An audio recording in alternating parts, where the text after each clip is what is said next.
আজকে আমি খুবই হ্যাপি। তার রিজন হচ্ছে আমার একটা অনেক দিনের স্বপ্ন ছিল, সেটা পূরণ হয়েছে। অনেক দিন ধরে আমি ওটাকে উইশ লিস্টে এড করে রেখেছিলাম। ফাইনালি সেটা আমি পারচেজ করতে পেরেছি। তো কি পারচেজ করেছি সেটা পুরোটাই হচ্ছে তোমাদেরকে দেখাচ্ছি চলো। আমি জিনিসটা পারচেজ করেছি Flipkart থেকে। আর যেহেতু Flipkart a big billion day চলছে, তো আমি খুবই কম প্রাইসের মধ্যে পাই। আর জানোই তোমরা যে Flipkart এ ওপেন বক্সিং পার্সেল সিস্টেম রয়েছে, তো তার জন্য অলরেডি আনবক্সিং হয়ে গেছে। তাও আমি তোমাদের জন্য বক্সে ভরে নিয়ে এসেছি। টাটা!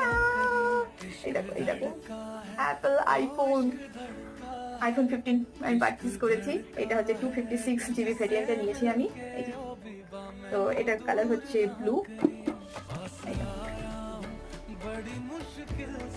চলো দেখাই। অলরেডি আমি সব সেটিং করে নিয়েছি, তোমাদের দেখানোর জন্য আমি এইভাবে নিয়ে এসেছি। অ্যাপেলের ব্যাপারে আমার কোনো আইডিয়া নেই, সব জিনিসটা আমাকে পুরো শিখতে হবে। তো ধীরে ধীরে শিখি আর তোমাদের সাথে শেয়ার করি আমার এক্সপিরিয়েন্স কিরকম অ্যাপেলের সাথে। তো চলো।